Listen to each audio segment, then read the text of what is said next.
माणूस हा जन्माने नाही तर त्याच्या कर्माने मोठा असतो.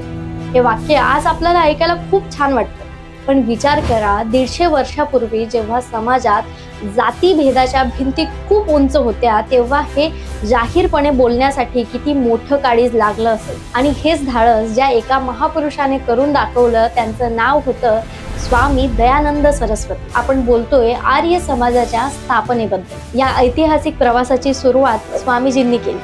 त्यांचा एकच मंत्र होता, वेदांकडे परत चला पण थांबा. याचा अर्थ जुनाट विचारांकडे जाणं असा मुळीच नव्हता.